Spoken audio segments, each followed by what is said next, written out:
70 জন ফিরে গেছে। যিনি জান্নাতুল বাকিতে শুয়েছে মক্কাতে উমরা করার পরে অসুস্থ হয়ে গেছে। অসুস্থ এমন অসুস্থ, ডাক্তারে বলছে ওনাকে সার্জারি করলে সরকারের খরচে, সৌদি সরকারের খরচে উনি যেহেতু উমরা হাজি সব সরকার বহন করবে, উনি নিশ্চিন্তে অপারেশন করো, উনি রাজি না, কোনো অবস্থাতে রাজি না। তো শেষ পর্যন্ত ওনার একটা পরামর্শ দিয়েছি, মরণ কখন হয় বলা যায় না, তবে জিকির চাইলেন না। তখন এরপর থেকে তিনি জিকির করে, ইস্তিগফার করে, কালিমা শাহাদাত পড়ে, কালিমা তাইয়্যিবা বার পরে, এরকম পড়তে পড়তে সে মদিনা গেছে। যেদিন মদিনায় শহীদ পড়ছে সেদিন রাত্রি ইন্তেকাল করছে। কিন্তু ইন্তেকালের আগে তার হালত ছিল জিকির, আশহাদু আল্লা ইলাহা ইল্লাল্লাহ, এভাবে কালিমা শাহাদাত, কালিমা তাইয়্যিবা জিকির করতে করতে বিদায় হয়ে গেছে। আল্লাহর হাবিব বলেন, মাসালুল লাযিনা ইয়াযকুরু রাব্বাহু ওয়াল লাযিনা লা ইয়াযকুরু মাসালুল হাইয়্যি ওয়াল মাইয়িত। আমার মাওলার জিকির যারা করে তারা হলো জিন্দা, আর যারা জিকির করে না তারা হলো মুর্দা। বাংলাদেশের ভিতরে হযরত হাফিজ জুজুর রহমাতুল্লাহি আলাইহি নজির স্থাপন করে গেছে। হাফিজ জুজুর ইন্তেকাল করছে হাসপাতালে, ঢাকার হাসপাতালে। ইন্তেকালের পরে যে ডাক্তার মৃত্যু ঘোষণা করলো সে ডাক্তার বলছিল, হুজুর হাফিজ জুজুর ইন্তেকালের পরে আমি মৃত্যু ঘোষণা করছি, হুজুর আর দুনিয়াতে নাই। কিন্তু আমার মন বারবার বলতে আছে, হুজুর তো জিকির করতেন, বড় জাকির ছিল। তখন তিনি বলে, আমার মন বারবার বলতে আছে, হুজুর একটু পরীক্ষা করে দেখি। তিনি বলে, আমি স্টেথোস্কোপ কানে লাগাইয়া যখন হুজুরের সিনার মধ্যে ধরলাম, ডাক্তার বলে, খোদার কসম সিনার ভিতর থেকে আল্লাহ আল্লাহ শব্দ শুনতে হয়। আমার মাওলার জিকির এমন আমল, আমার মাওলার জিকির করলে আপনি করে আর দরজা, আমার মাওলা আখিরাতের দরজা বন্ধ করে দিয়ে যখন সুবহানাল্লাহ। আজি মাওলার জিকির এমন ভাবে করব, আমার মাওলা জিকির জবাব না দিয়ে পারবে না। উদুউনি আস্তাজিব লাকুম, মালিক বলে, বান্দা বান্দি জিকির করো, আমাকে ডাকো, আমি তোমার ডাকে জবাব দেব। কাজে মাওলার জিকির করব, যখন বলবো লা ইলাহা ইল্লাল্লাহ, খেয়াল করব আল্লাহ বাদে কেহ মাবুদ নাই। যখন বলবো ইল্লাল্লাহ, খেয়াল করব আমার কলবে আল্লাহই আছে। কে আছে? আল্লাহ। আল্লাহ বলবো, খেয়াল করব আমি আমার মাশউক আমার মাওলাকে ডাকতে আছি। আমার মাওলা আমার নাক এবং কপালের মাঝখানে ঠাড়া জায়গার দিকে চাই আছে, বলে, বন্দা বোলাও কা ডাকো কা। আমার মাওলা আমার আপনার দিকে চাইয়া রয়েছে। মাওলা বলে, বন্দা বোলাও কা, আমাকে কেন ডাকতে আছো? অফি আনফুসিকুম আফালা তুবসিরুন। হে বন্দা বান্দি, আমি তো সব কাছে, তুই কেন আমাকে দেখো না? মাওলাকে ডাকবো। দুনিয়ার সাথে আমার মাওলা, কবরের সাথে আমার মাওলা, কিয়ামতের সাথে আমার মাওলা, হাসরের ময়দানে ফুলসিরাতের সাথে আমার মাওলা। কাজে আমার মাওলার ডাকার মতো ডাকবো, আমার মালিক ডাকে জবাব না দিয়া পারবে না। লা ইলাহা ইল্লাল্লাহ, লা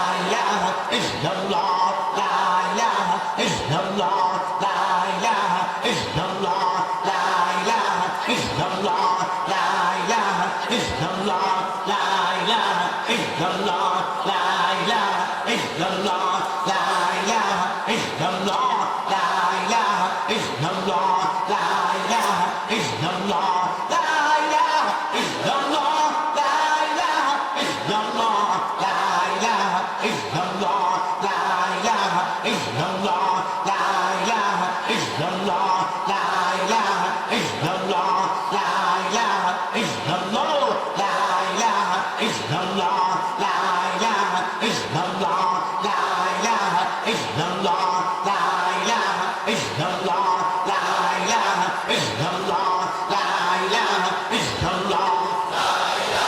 illallah, la ilaha illallah, Muhammadur Rasulullah, illallah, illallah, illallah, illallah, illallah,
আপনারা দোয়া করবেন।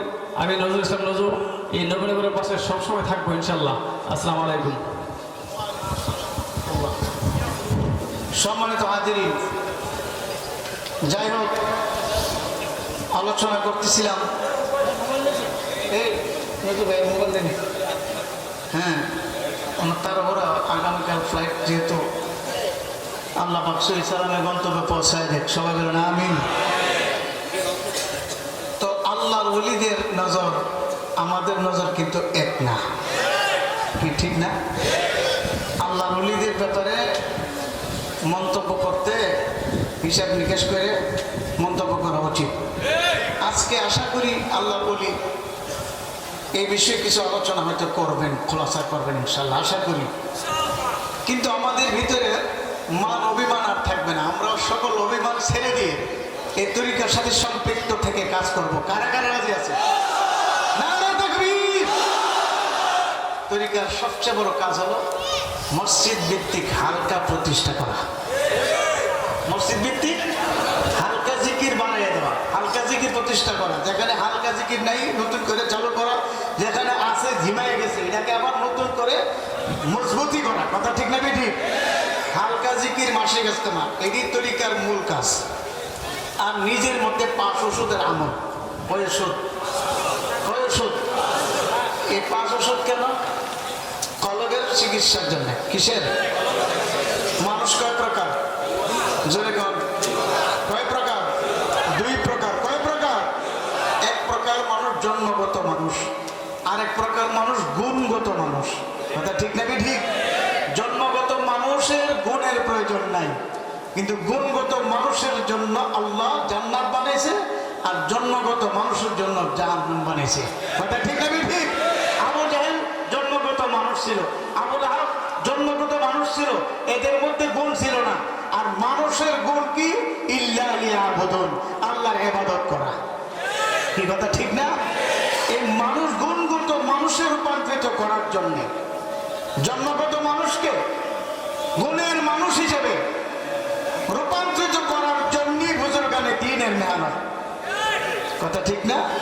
ঈশার চরমনের মিশন মানুষকে মানুষ রূপে রূপান্তরিত করার জন্য।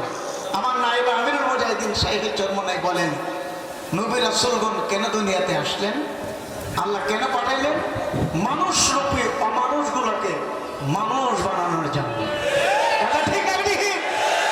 মানুষ রূপে অমানুষ দেশটা ভরে গেছে, এই মানুষ রূপে অমানুষগুলোকে মানুষ বানানোর জন্য পীর বুজুর্গদের মেহনত, আল্লাহ ওয়ালাদের মেহনত। কথা ঠিক না? আজকে মোলা আসলো কেন? আমাদের দিলের পরিবর্তন যেন হয় এই বিষয়ে কিছু ধারণা দিবে। ঠিক না? শুধু জিকির করলেই হবে না, শুধু নামাজ পড়লেই হবে না, দিনের যতগুলো কাজ সব কিছু করা লাগবে। তো এগুলো করার জন্যে কোনো একজন মুরব্বী লাগবে। লাগবে কি লাগবে না? এই মুরব্বীকে কোরআনের ভাষায় বলা হয় মুর্শিদ, আর ফার্সি ভাষায় বলা হয় পীর। বুঝাতে পারছি? এই পীর বা মুর্শিদ যাই বলেন, এর সহবত ছাড়া আল্লাহওয়ালা হওয়া সম্ভব না। মুফতি নুরুল্লাহ সাহেব বলতেন, বর্তমান যুগে ইমান নিয়ে কবর দেওয়া এত কঠিন, বিরাট কঠিন, যে ইমান নিয়ে কবরে যেতে হলে কি করণীয়? যে কোন একজন বুজুর্গ আল্লাহওয়ালার সহবতে থাকা করণীয়। কথা ঠিক না? এখন পীর সাহেব চর্ম নাই, দামার দরকার তো মহল্লা আসছে। মহল্লা গ্রামরা আমার জানা মতে এমন কোনো ঘর নেই যে ঘরে একজন হলেও চরমনের মরিদ নাই। এই কথা ঠিক না? আরব আলী হাজী সাহেব, চান্না হাজী সাহেব সহ অনেক মুরব্বীরা, সবার নাম তো আমি জানি না, তারা যখন ছিল তখন দেখতাম জিকিরের আওয়াজ এই গ্রামে কিভাবে চলত। এখন অনেক দিন যাবৎ আশা হয় না, আমি জানিও না, তবে আশা করি আজকের মাহফিলের দ্বারা নিষ্ক্রিয় যারা ছিল তারা সবাই সক্রিয় হবে ইনশাআল্লাহ। কি কথা ঠিক না? যে সক্রিয় হতে হলে কি লাগবে? জিকির লাগবে। কি লাগবে? আরো জোরে কম। জিকির। জিকির এমন এক আমল, যে আমল করলে আল্লাহ পাক যতগুলো নিয়ামত দিবে এর মধ্যে সবচেয়ে বড় নিয়ামত হলো আল্লাহ ঈমানের সাথে মরণ দিবে। কিসের সাথে? আরো জোরে কম। আমাদের সাথে 75 জনের কাফেলা উমরা গেছিলাম, আল্লাহ একজনকে রেখে দিয়েছে জান্নাতুল বাকিতে, 70 জন ফিরে গেছে।